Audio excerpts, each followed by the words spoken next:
Hi,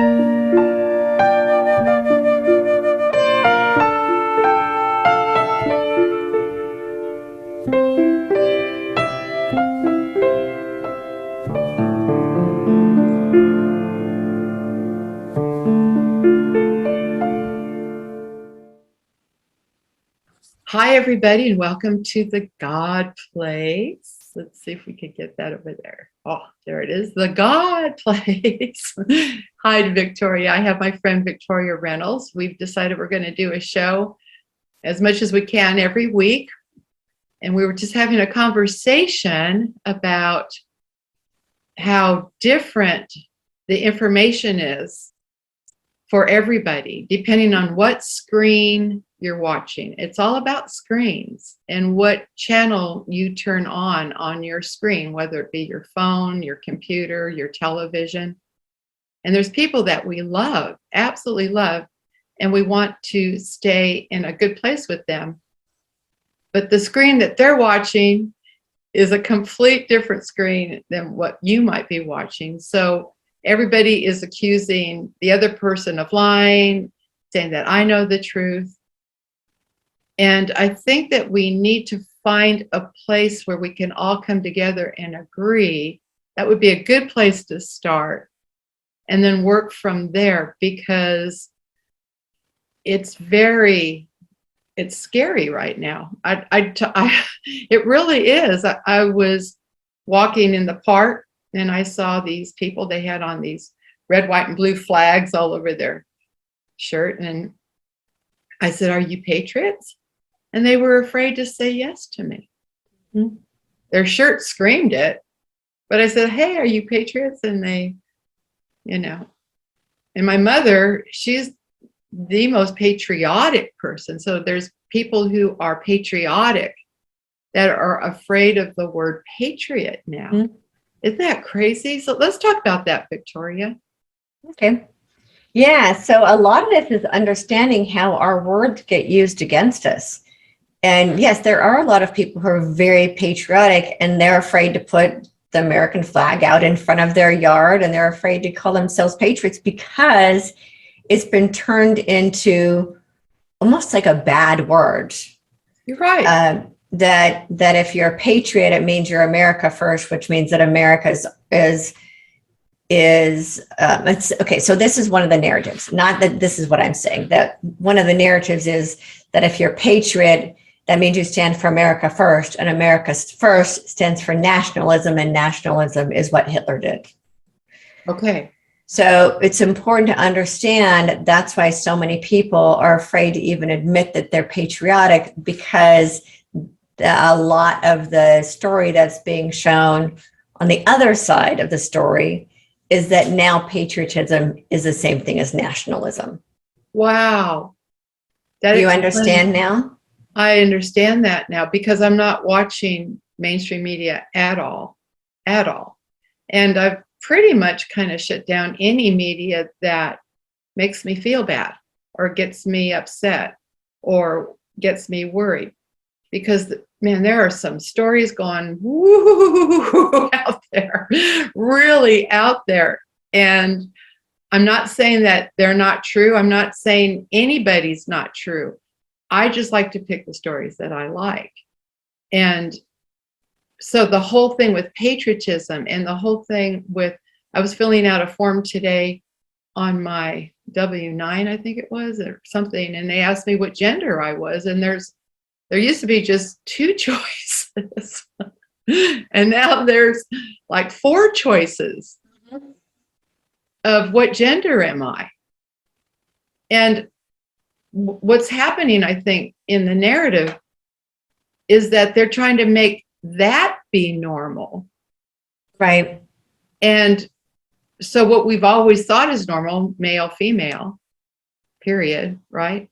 The new narrative is, oh no, there's a lot more than male, female, but I don't think that's the attitude of the majority.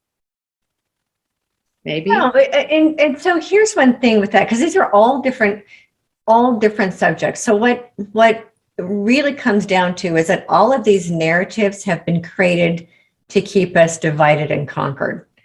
and separate from each other.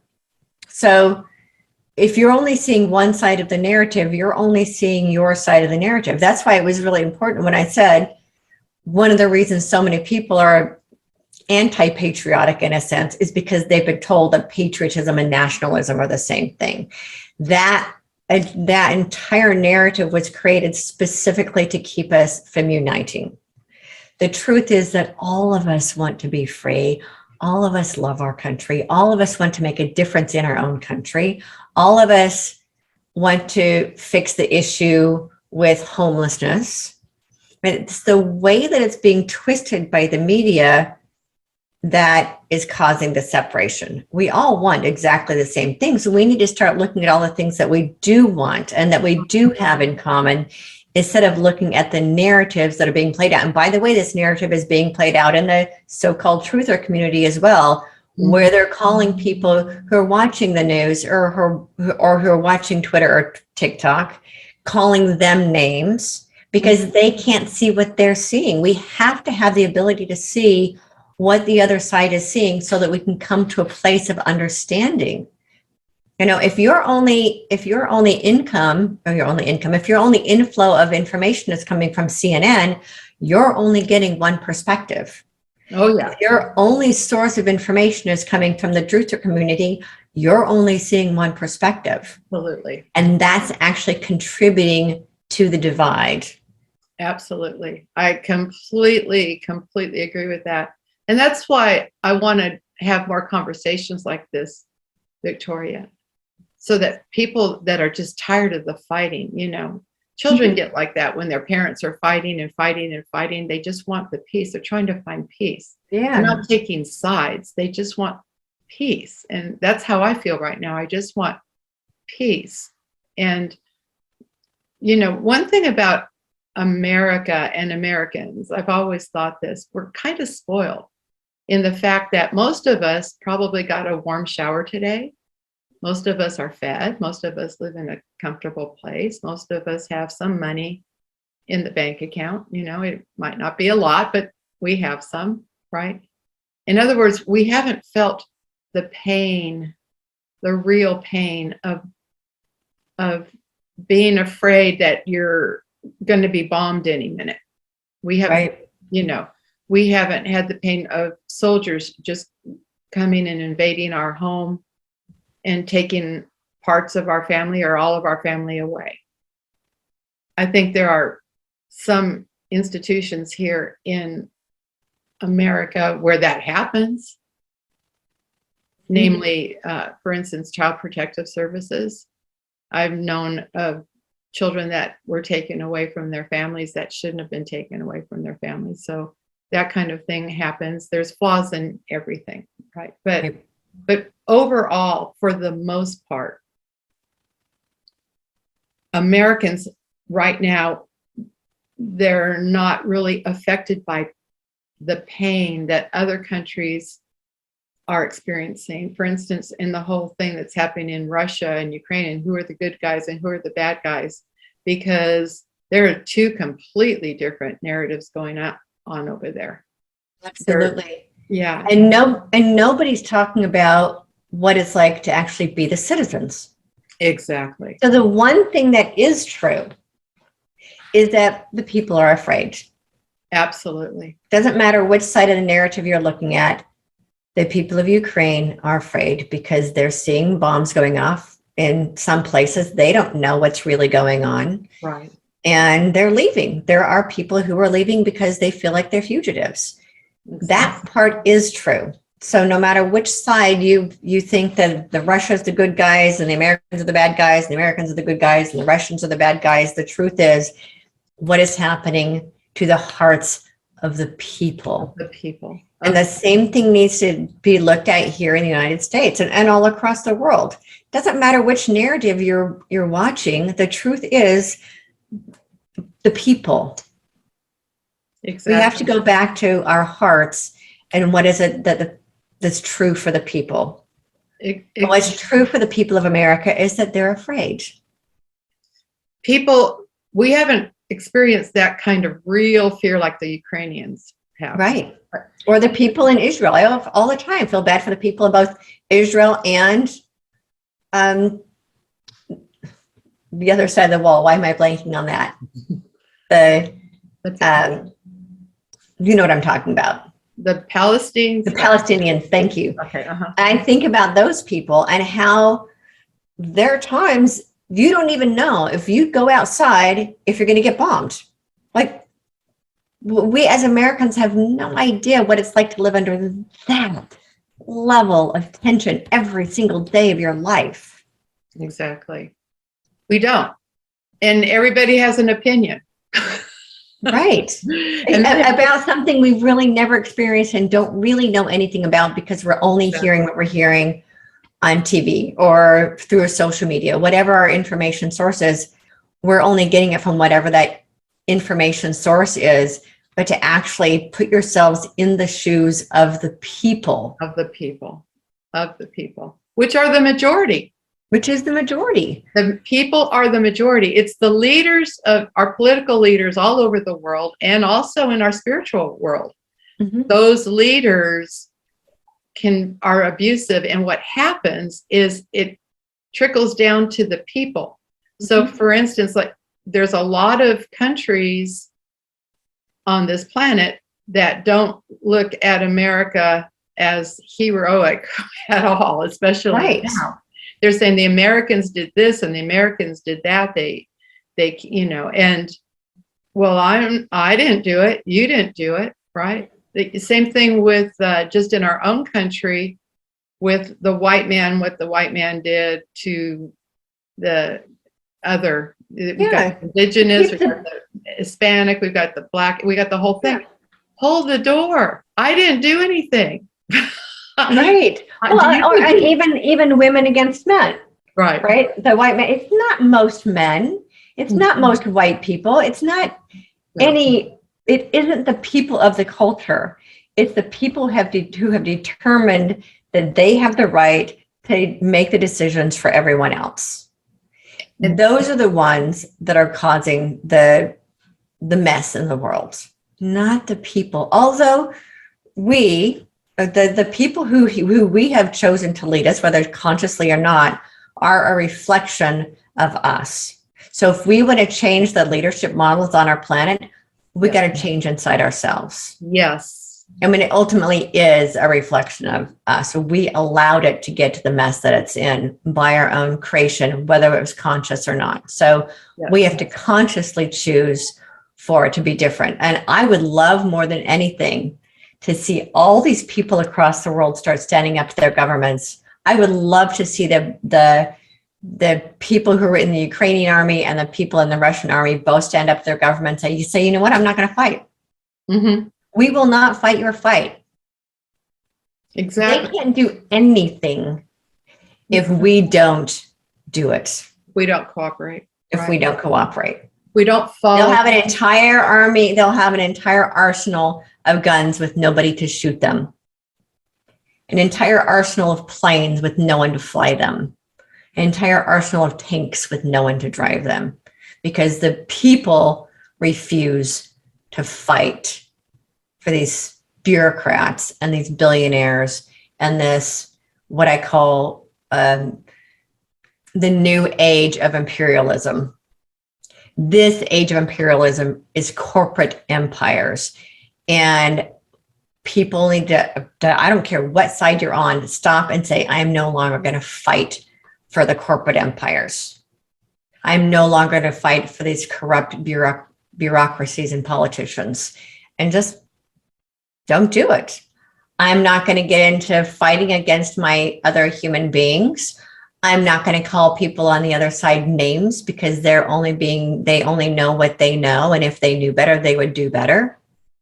We have to be willing to open our eyes and look at the truth that the people are not the ones causing the problems. The ones causing the problems are those sliver of human beings who think they have the right to tell the rest of us how to live our lives. Right. Right. Well, and as long as we allow it, but I don't think until very recently, at least myself, and I think this goes for a lot of Americans, I never believed that the government did not have our best interest at heart. Also, with the medical community, I never believed that they had a different agenda than just to try to make people well until recently. But I remember one time going to a doctor, and the first thing they asked me was, what kind of insurance do you have? I had taken my child, she had a sore leg.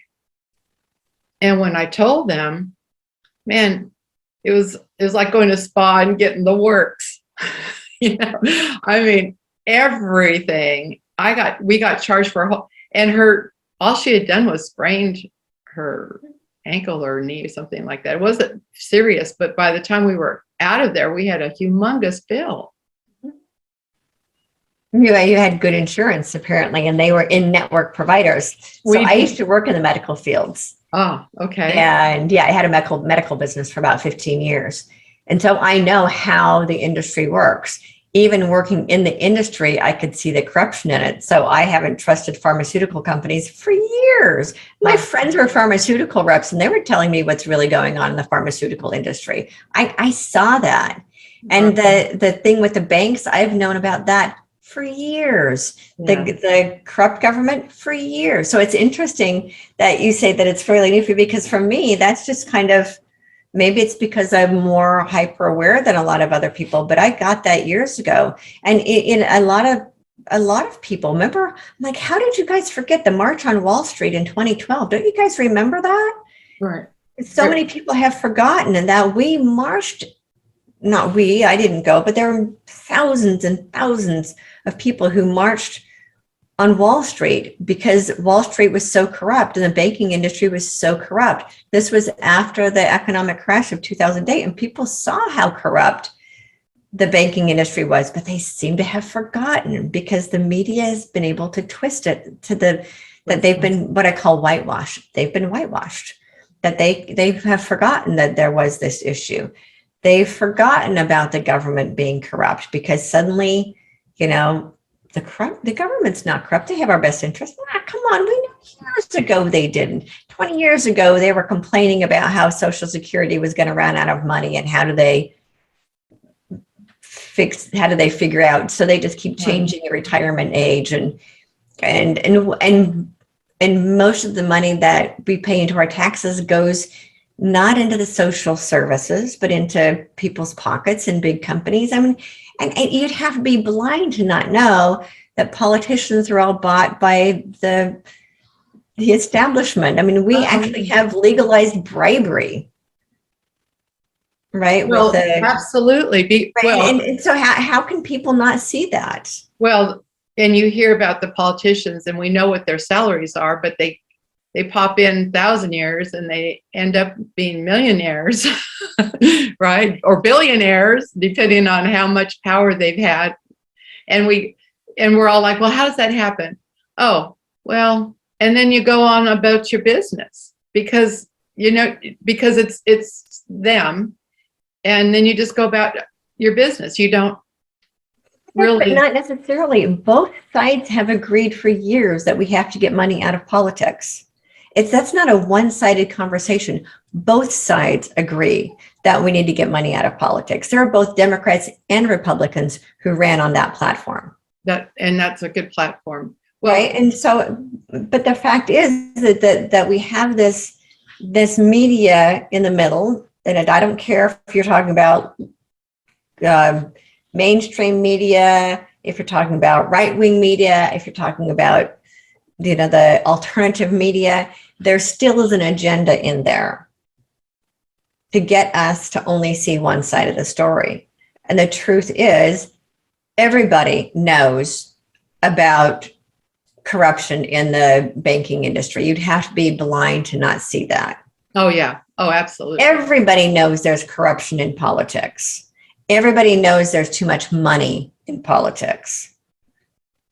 And we've been trying to fix those. It doesn't matter which side you're on, but the media is playing this role of making people forget that we all want the same thing. We all want security for our family. We all want food and clothing and have a safe place to live. We all want to feel inspired. We all want to feel like we're making a difference in the world. We all want exactly the same thing. Right. And we have to stop seeing each other as the enemy and understand that just because someone's getting their information from someplace else doesn't make them the enemy. They just are only seeing what they see. Exactly. And there's power in the tribal mentality, you know, who you don't want to get kicked off the island, right? So you join a tribe and you join that culture, you join that mindset and say, those are my people. I resonate with those people, whatever that is. But ultimately, I really think everybody just wants peace. And I can't help but think about Martin Luther, those days, the John F. Kennedy, when baby boomers we were very young then, you know, the baby boomers. But one song that always bothered me, because, you know, I'm music, that's what I do, is Tin Soldiers in Nixon coming and 4 dead in Ohio. We're coming on our own. Last summer I heard them calling 4 dead in Ohio. That song. I don't know that song. Oh, gosh. Well, it was the Ohio State shooting. They shot 4 students and killed them. The National Guard, our people, for protesting back then. Wow. Yeah, that was in 1964, I believe. It was because young people, teenagers, the baby boomers now, were all protesting against the Vietnam War. Mm-hmm.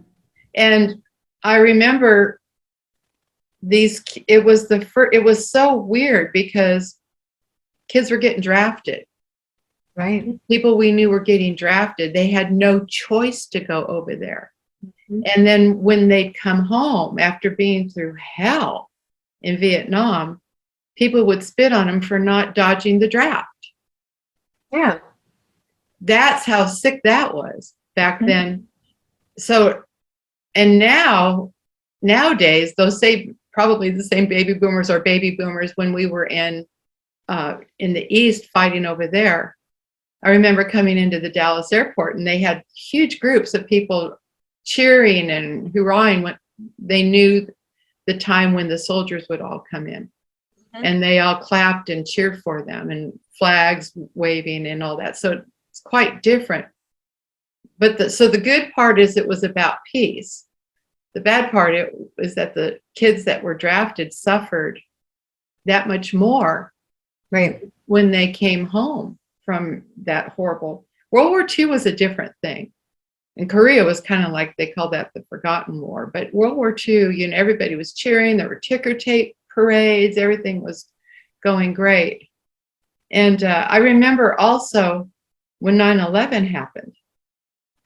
And I remember everybody had flags, God bless America, and waving the flag. And I remember thinking, you should be doing that every day of your life, not just when a tragedy happens. Where's our God bless America now? We should be saying God bless America, and we are Americans. Even the fact that we have Democrats and Republicans, 2 political parties, doesn't make us a United States.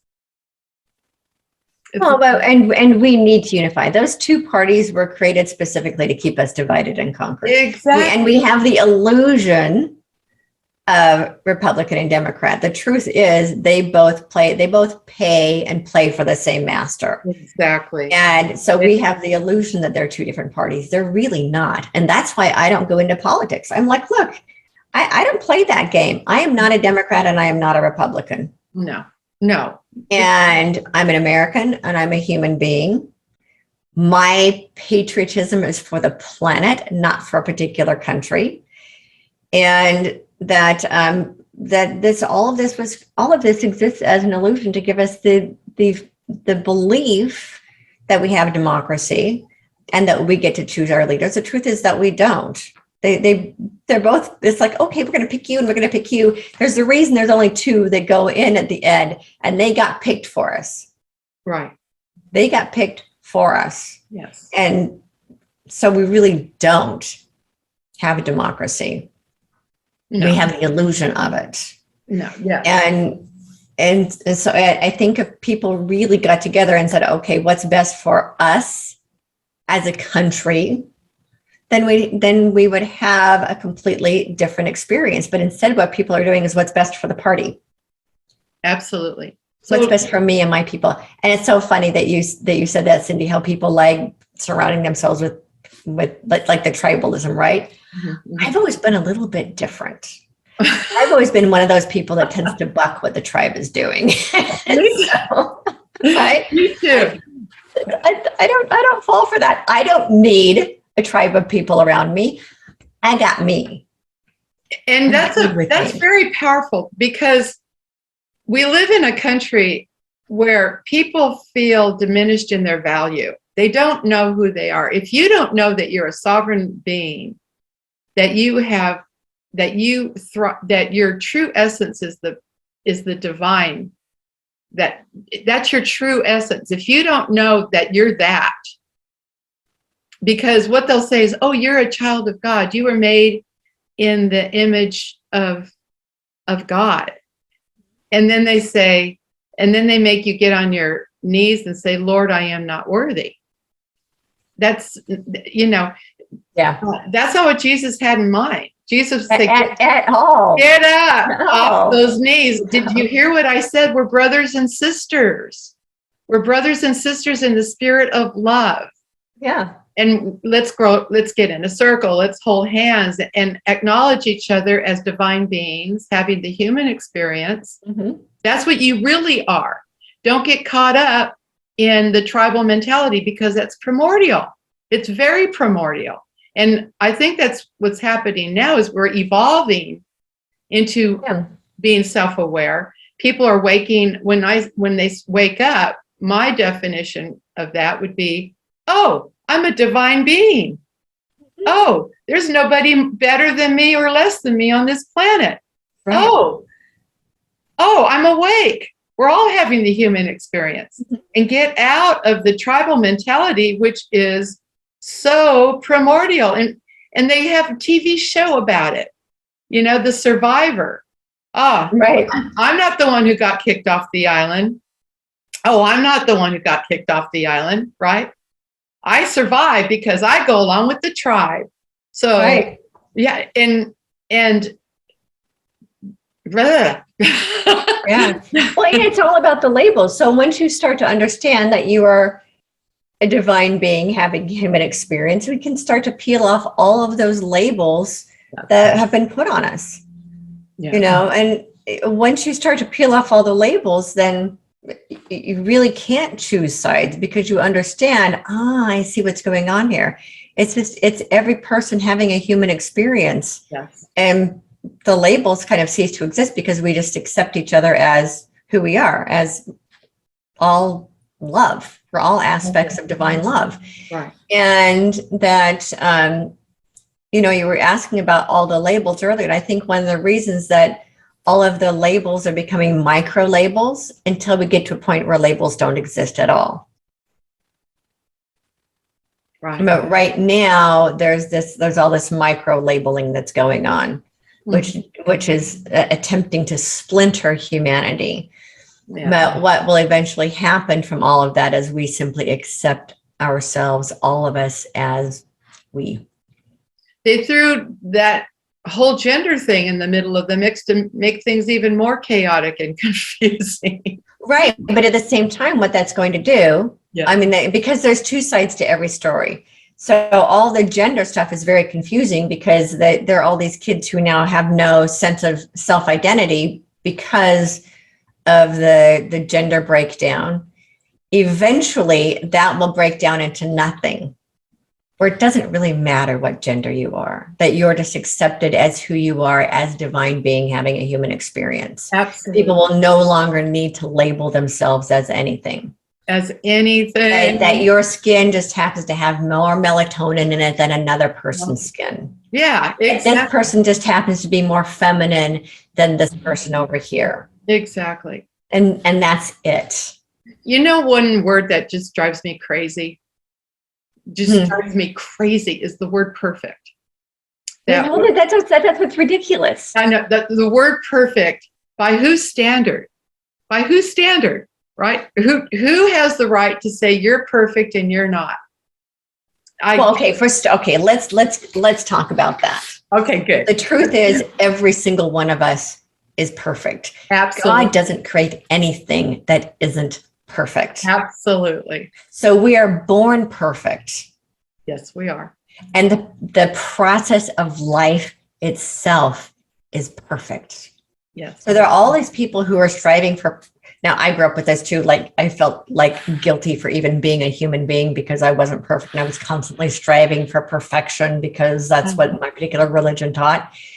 And that the guilt that comes with not being perfect and not being worthy and striving for perfection undermines the truth that everything is already perfect. Exactly. And if we will accept our own divine perfection, yes, then we won't have to feel like we need to change anything.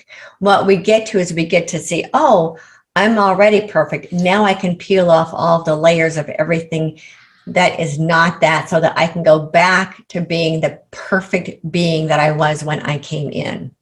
Yes. Every single person on this planet is born pure and perfect. God sees all this crap about being born unworthy, and I don't remember, there's like a Catholic term for that. Oh, being born in sin, all that crap. Original sin. It's called original. It's BS. Yeah. Because, and you know, I was thinking about narratives about Operation Mockingbird.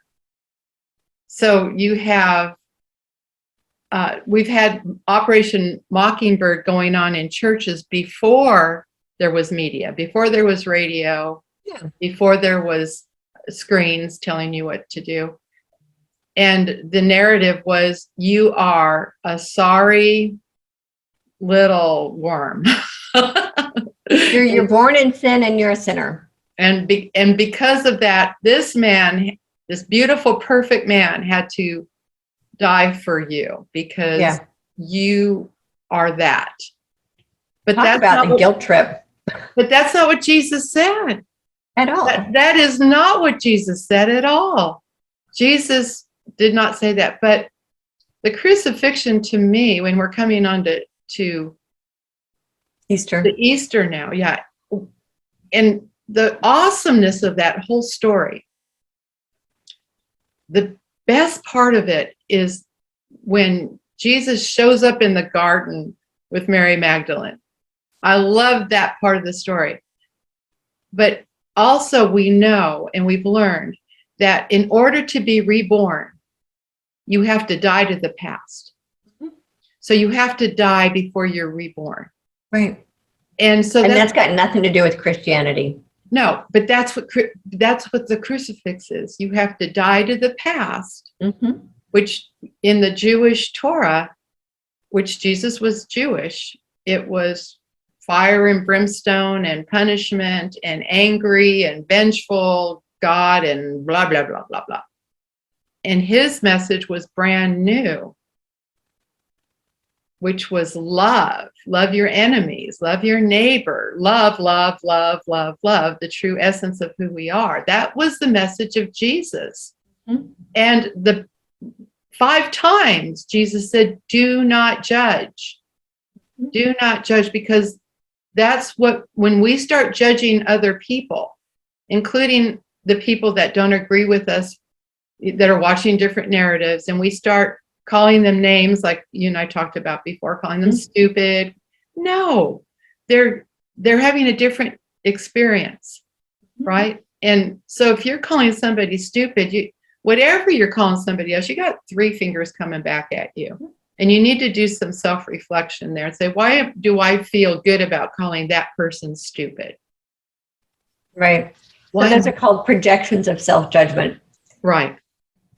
But a lot of people don't understand that when they're projecting something onto someone else, they actually need to take a look at what's going on inside of them. Exactly. And see where the judgment is inside of them. Exactly. Yeah. Exactly. And a lot of it can go back to that primordial, I need to belong to the tribe, or that goes against the tribe. Well, and it's really, it's really, really difficult for people to accept responsibility for their own choices and their own actions and their own experiences. It's easier to deflect it off onto someone else. It's easier to blame someone else. Right. Than to take responsibility for it. And that the truth is that self-responsibility is incredibly empowering, and blaming someone else is disempowering. Yes, it is. You bring Yeshua back up, and I like how many times did he say, don't judge, don't judge, don't judge, all the way up until his final breath when he said, forgive them for not knowing what they didn't know. He was still teaching people not to judge. And I've been doing that a lot. Forgive them for not knowing. Forgive them for not knowing what they don't know. What they don't know. It wasn't about him. Right. People say that he was up on the cross and he was saying to forgive the people that killed him for not knowing better. He wasn't talking about them. He was still teaching to the people who were all sitting around him, supporting him. He was still teaching. And what he was teaching is forgive them for not knowing what they don't know. Exactly. We take that same teaching and apply it to what's happening in the world today, to our family members, to our friends, to the people on the street. Forgive them for not knowing what they don't know. And, love really is the most powerful. It's what we are. It's the power. It's our power. That's what this experience is discovering that love is our power and that we are love. That's what we are. Absolutely. And love transmutes all. Love heals all. Love creates all. Exactly. And so I'm feeling very, very fortunate. I haven't lost a friend or a relative through all of this, even though we don't agree on a lot of things. Some of my family does, some of my family doesn't, my friends, same thing. But I haven't lost any because the power of love between us is stronger than the narrative. Right. So all of us at some level have made a conscious decision that I'm going to love them anyway. Even though we don't agree, I don't want them out of my life. Right. I want them in my life. I love them. And I love how that's been working, because there have been families that have totally broken up, friendships that have totally broken up, and I haven't lost one. I'm not going to. I think most of my friends understand that I don't follow the main narrative, but I really don't follow any narrative except for I love Yahshua. I love Jesus. I love Jesus. And I'm focused on Jesus and the message of Jesus and Mary Magdalene. Mm-hmm. They were the yin and the yang, which is another show. We can do that another time. But yes, I mean, they were co-teachers. They were co-teachers. And co-healers. And co-healers. He was a healer too. Yeah. Exactly. She was a very, very powerful woman. And in the 6th century, the Pope, knowing how powerful she was, declared her the prostitute to really, it was all about reducing the divine feminine. I mean, they really did everything they could to reduce the divine feminine. Then ultimately, that's what the gender thing is about right now. It is about the suppression of women. It is. But they don't see it that way. No. But ultimately, that's what it is. It is. It is because women, and I identify with graceful, loving women like yourself. I do not identify with angry, screaming, screeching, women who deceive each other, violate each other behind their backs, which has been, that was all, that's part of a narrative as well. it is because, So if you go back to the witch trials, exactly. and there wasn't like one that happened in Salem, right? It took place over hundreds of years. Millions of women were murdered as witches. And they weren't witches. Some of them were spiritual healers. Some of them were naturopaths, on what we would call naturopaths now, medicine women. Right. Some of them were just women who had an opinion, women who were educated, women who had a strong voice, women who had any kind of leadership. They were, and women who were above childbearing age because they were no longer considered valuable, because the womb, the word woman actually means womb of man. So once the womb lost its value, then the women lost their value. They were basically exactly right. So all of that ultimately comes down to still trying to suppress the feminine from rising, because the feminine energy on our planet is so powerful. It is, especially the older we get and the more experience that we have that much more to offer. And part of it too is the heart. Exactly. The compassionate feminine heart. Those who are trying to continue to maintain control over humanity are terrified of the female heart. Yes. Because we change things and we make things better.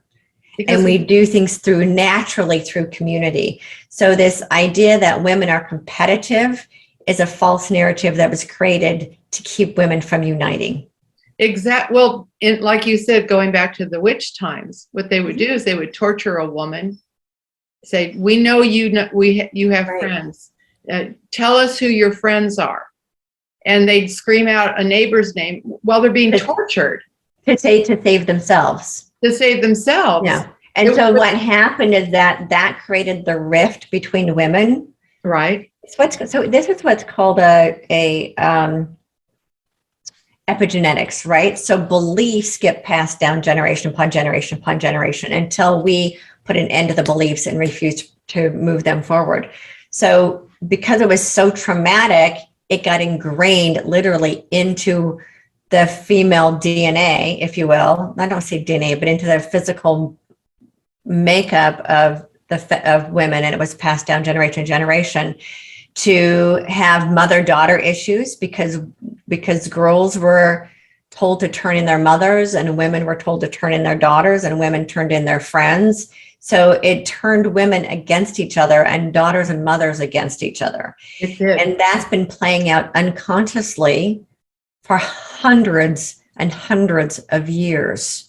Yes. Until enough of us recognize, this is a narrative we've been told to play. At the heart of a woman is compassion, collaboration, cooperation, communication, and the desire to work together. And that you see that happening now. That's why you and I are having this conversation. Right. There are enough women out there who are saying, wait a minute, that's not true. That's a story we've been fed to keep us from unifying. That's right. And they're still doing that because the fear and the darkness are terrified of what happens when women get their hearts together and we change the status quo. I mean, that's why women weren't even allowed to congregate. Oh, right. Right. I mean, women weren't allowed to meet in groups of more than 4. Really? Yeah. I did not know about that. I do know, but in today's world, though, there's so much emphasis on vanity, and women have a fear of getting older, where men really don't. So a man, when he gets older, he retires. When a woman gets older, what? Well, that's when we get to work. Exactly. That's what's happening now. I mean, really, that's what happens. The kids are finally old enough. We're like, woohoo, time to get to work. Yeah. Or we find our purpose. Right. That's what I mean by time to get to work. Exactly. We accelerate more in our purpose nowadays. But in the old days, you were like a granny and, you didn't really serve a purpose. You didn't serve a purpose. Right. And, and course, you know, you could cook and do those kind of things. But actually grandmothers have tremendous value. Mhm. I'm a much better woman than I was in my 20s right now. I was kind of flaky when I was in my 20s. Oh my And gosh, yeah. I know. And I don't know, screwed up, I guess is a I good know. word for it. I felt very broken in my 20s. Right. And then you go through the different decades. My little granddaughter the other day said, Nana, you've got lines around your mouth. How come you have lines around your mouth? I said, well, honey, it's because I'm a grandma. And she says, well, you're still pretty with your lines around. Oh, But how many women spend how much money to go get those lines removed, right? right. And that's what's happening so much. But why? Because of the fear of being old, or I think again, it comes down to that hand-me-down belief that women don't have any value after the age of 50. Exactly. And that humanity still hasn't come around to accept that in the days of the matriarch, that women, the grandmothers, were very valued for their wisdom. And that is what we bring, is the wisdom that took us that long to garner. Exactly. Like the Native Americans knew that. They knew that. They That's knew why that. we'd The go to the Native medicine Americans. woman, because she had all the experience. Exactly. They would send children to sit at grandmother's knees to listen to grandma's stories because she was so wise. But that now one of the narratives is, when my wife gets older, I'm just going to trade her in for a new model. Okay. So, but you see what I'm saying? Right. Exactly. That's why older women feel like they have to compete to stay young and to look young, because the value has been placed in the Procreative womb, if you will. Yeah, the procreative years. So Yeah. And that's why you hear the words hag and the ugly old witch. Those all came from the burning times, because Right. And crone actually used to not be a bad word. Yeah. And hag meant goddess. Mm-hmm. But they call them these words because to turn ooh. And so you didn't want to be that thing that people were going ooh and pointing at you like you have no value. You have no value. And I think that right now, what we're doing now is that's part of the involvement as well that we're doing, is the raise of the feminine and the appreciation of the feminine, because most of the time we kind of outlive the guys anyway. Right. You know, and maybe there's a reason for that. So I'm very excited about the way things are turning around, but that's why I wanted to start having these conversations with you, Victoria, because I think people need to hear this. Just to bring some awareness to their own value, especially women, and bring attention to the men, how valuable women are. And it's not about, I mean, okay, when you're in your 20s, it's all hormones, and, you know, even in your 30s, and let's get these babies made and blah, blah, blah. But that's our instinct. Right. Then when we're postmenopausal, that's not the focus anymore. It's more, it's not that, it's other things. And then when you're empty nesting, which is a really cool place to be, then that's where all my creativity really came. I create something every day. And a lot of women that are seniors, I'll call them seniors, they create, they're knitting something, or they're got a new recipe that they're doing, or they're, you know, a new quilt, you know, that kind of thing. So creativity is key, very key. When we create, we do what source does, what divine does, what God does. That's how we're actually made in the image of God. That's what people don't understand. The creation. That we are creators. We're creators, and we love, we forgive, we have compassion. Those are also qualities of a loving God that Jesus taught us. So when you are acting from your divine self, you're creating, you're loving, you're forgiving, understanding that people act the way they act from wherever they've been, whatever their life experience is. So you can't judge people. You got to let them be who they are and love them anyway. I think that was the message of Jesus. I love Jesus so much. I really do. Yeah, and if you go back to his teachings and leave all the dogma out of it, you discover a completely different message. And now they've got the I haven't read it all the way, but there's the book of Thomas, the book of Philip, the book of Mary Magdalene, and then the Gospel of the Holy 12, which have all surfaced. And I think there's hundreds more than just that. But yeah, there are thousands and thousands of scrolls sitting under the Vatican that are just sitting there. And some of it is starting to come to the surface, the Book of Enoch, all these books that were intentionally left out of the carefully crafted and created Bible, right? Exactly. I mean, the stories were chosen for a very specific reason to push a specific agenda. Exactly. And so much of the story was left out. I started hearing from my guidance about 10 years ago that her story is going to start being told. So right now we only know his story. Her story is starting to be told. Our story is going to start being told. The other side of the story is going to start being told. And that finally humanity is going to start seeing the other side of the story. Right now, the only story that goes down through his story is this war and this war and this war and this war and this war and this suffering and this suffering and this suffering and this suffering and this suffering. All of that was carefully crafted to keep us in the sphere-based reality.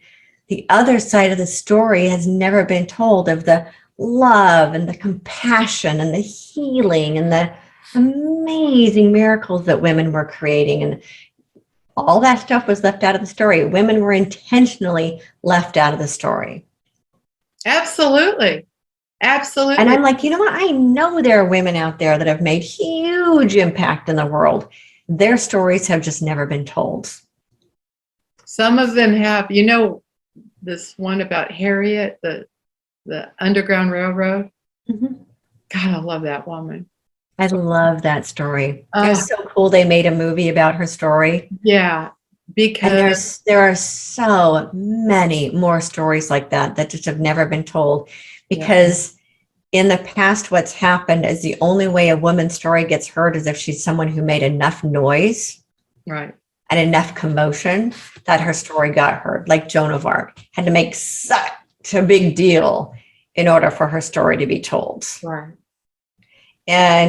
But there are so many other women who made just as much of a contribution to the human experience as the opposite of war. So right now, what's happened is that we're only making heroes out of the war stories and the men behind the war stories. And so we're turning war into heroism instead of making peace into heroism.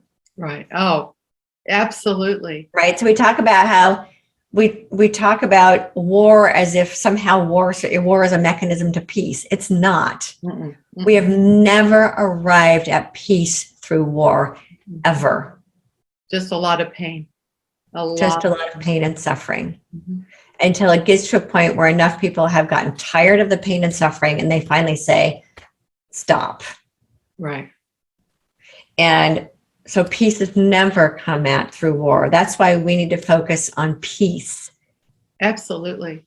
Absolutely. And it's easy. It's very easy. Just don't go to war. Just allow people. Right? Just say no. It's getting rid of the tribal mentality and understanding that humanity itself is one big tribe, that we all have the same desires. Yes.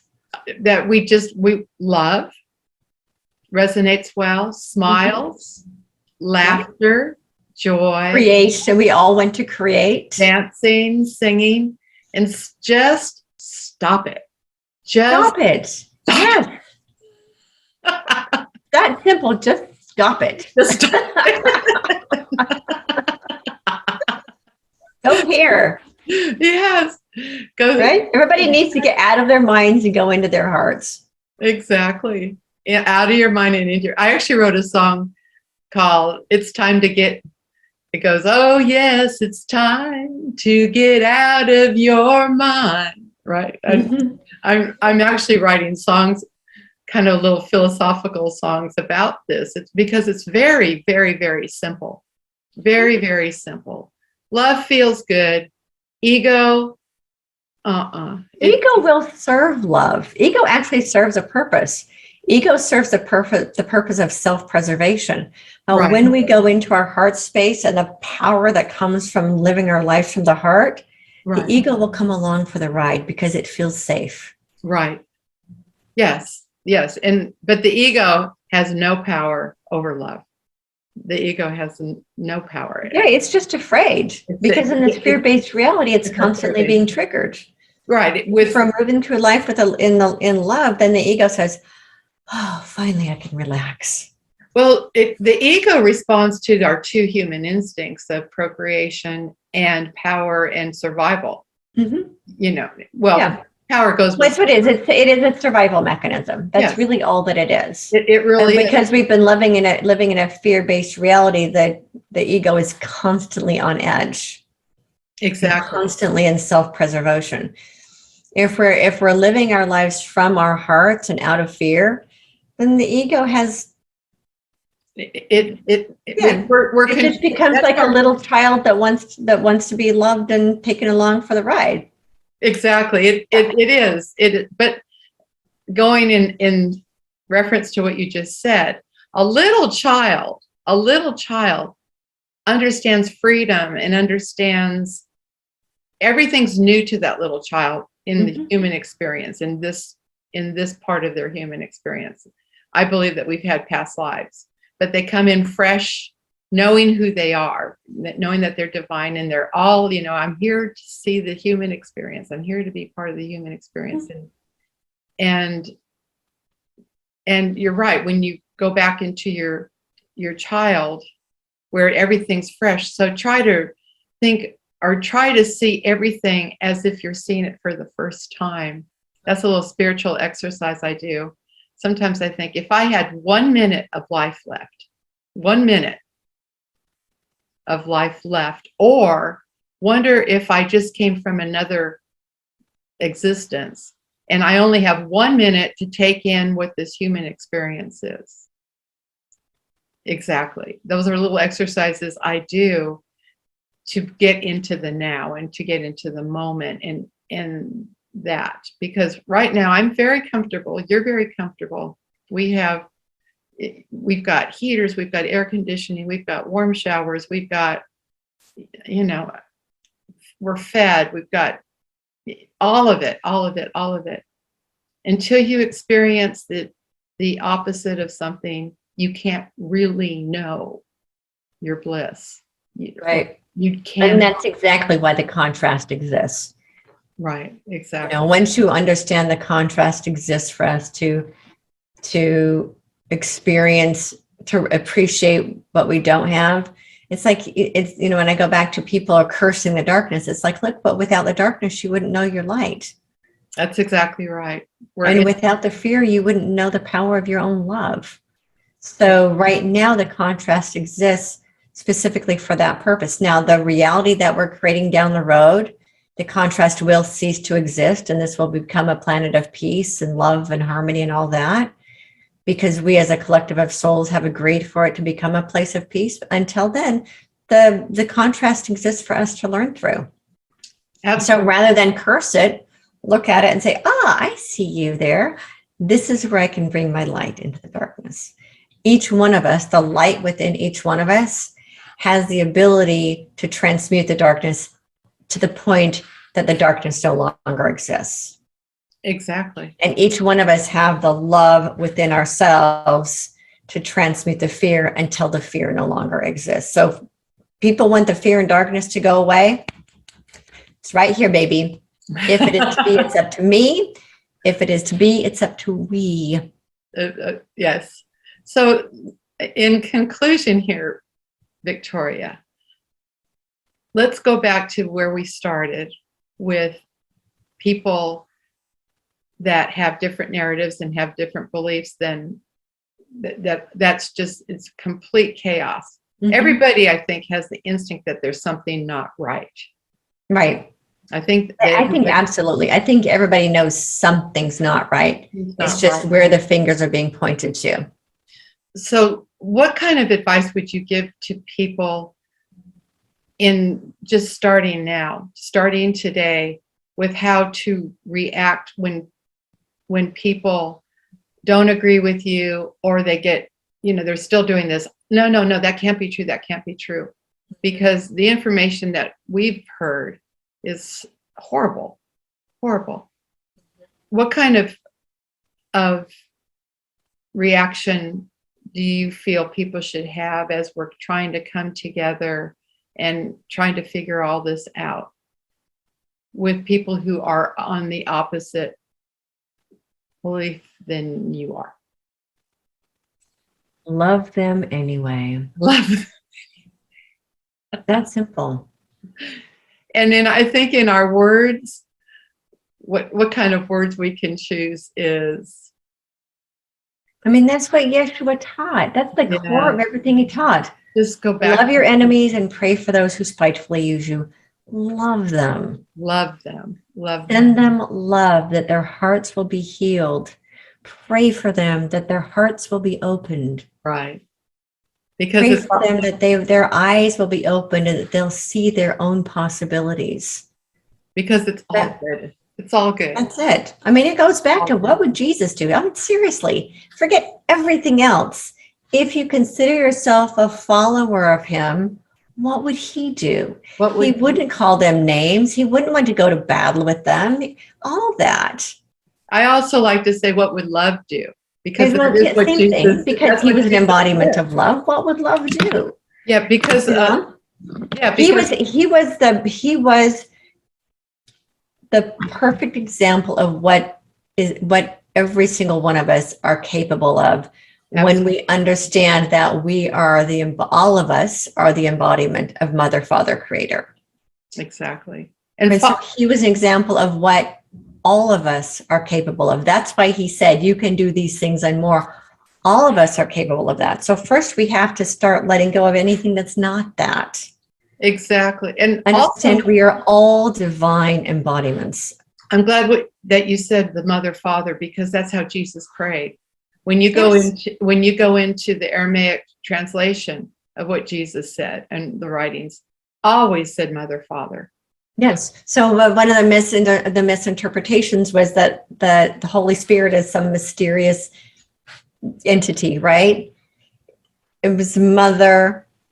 So the Holy Spirit they talk of in Christianity is actually Mother.